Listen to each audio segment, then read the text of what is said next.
Serial बड़े घर की छोटी बहू में अब कहानी ने जबरदस्त मोड़ ले लिया है, क्योंकि ठाकुर जी अपनी चाल में आखिरकार पूरी तरह कामयाब होती नजर आ रही हैं। मां दुर्गा की पूजा के मौके पर जब पूरा मोहल्ला भक्ति और श्रद्धा में डूबा हुआ था, तभी कुछ ऐसा हुआ जिसने सबको चौंका दिया।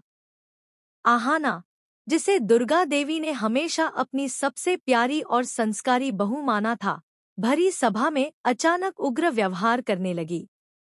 असल में ठाकुर जी ने पहले से ही यह सब प्लान कर रखा था और श्यामल जैसे चालाक इंसान से हाथ मिला लिया था ताकि आहाना को उसकी असली औकात दिखाई जा सके।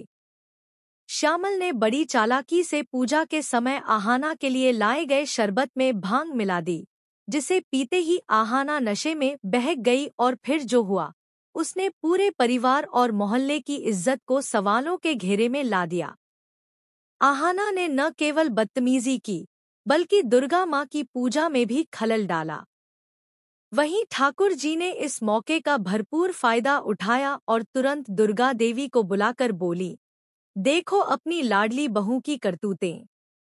यही है वो बहू जिस पर तुम आंख मूंद कर भरोसा करती थी, दुर्गा देवी, जो आहाना को अपनी बेटी की तरह मानती थी। ये सब देखकर आग बबूला हो गई और गुस्से में आकर आहाना को एक जोरदार चांटा जड़ दिया। इस चांटे के साथ ठाकुर जी के दिल को मानो ठंडक मिल गई, क्योंकि कहीं न कहीं उन्हें अपने बेटे पोल्टू की बेइज्जती और अपने अपमान का बदला लेना था। याद रहे कि कुछ दिन पहले ही दुर्गा देवी ने ठाकुर जी और पोल्टू को इस घर से निकल जाने को कह दिया था, क्योंकि पोल्टू ने भोग वाली हांडी चुरा ली थी।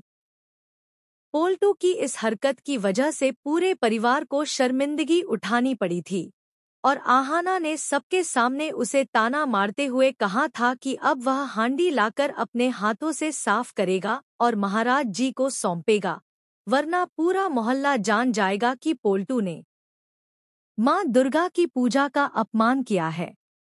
दुर्गा देवी ने तो यहाँ तक कह दिया था कि अगर पोल्टू ने ऐसा नहीं किया तो वह खुद चारों बहुओं के साथ मिलकर पूरे मोहल्ले में पोल्टू की करतूतों का पर्दाफाश कर देंगी। बेचारा पोल्टू पहले ही अपमान झेल रहा था और अब उस पर पुलिस केस और जेल जाने का खतरा भी मंडरा रहा था। ऐसे में ठाकुर जी के लिए यह सब बर्दाश्त कर पाना नामुमकिन था। उन्होंने तय कर लिया था कि वह आहाना को सबक सिखाएंगी और श्यामल के साथ मिलकर पूरी साजिश रच डाली। जब पूजा के दिन चारों बहुएं मोहल्ले में शरबत बांटने निकलीं, तो श्यामल ने अपनी मीठी बातों और भोलेपन का जाल बिछाकर उन्हें यकीन दिला दिया कि वह सिर्फ मदद करना चाहता है।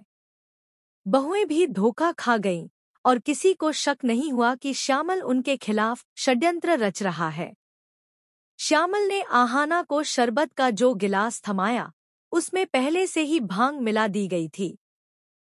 जैसे ही आहाना ने वो शरबत पिया, उसका व्यवहार बदल गया। नशे में धुत होकर वह पूजा स्थल पर ही चिल्लाने लगी, अपशब्द कहने लगी और पूजा का माहौल अशांत कर दिया। सब लोग स्तब्ध रह गए। इसी क्षण ठाकुर जी ने दुर्गा देवी को बुलाया और बोली, यही है आपकी समझदार बहू, जो आज पूरे मोहल्ले के सामने परिवार की इज्जत का तमाशा बना रही है। ये सुनते ही दुर्गा देवी का गुस्सा फूट पड़ा और उन्होंने आव देखा न ताव आहाना को एक थप्पड़ जड़ दिया।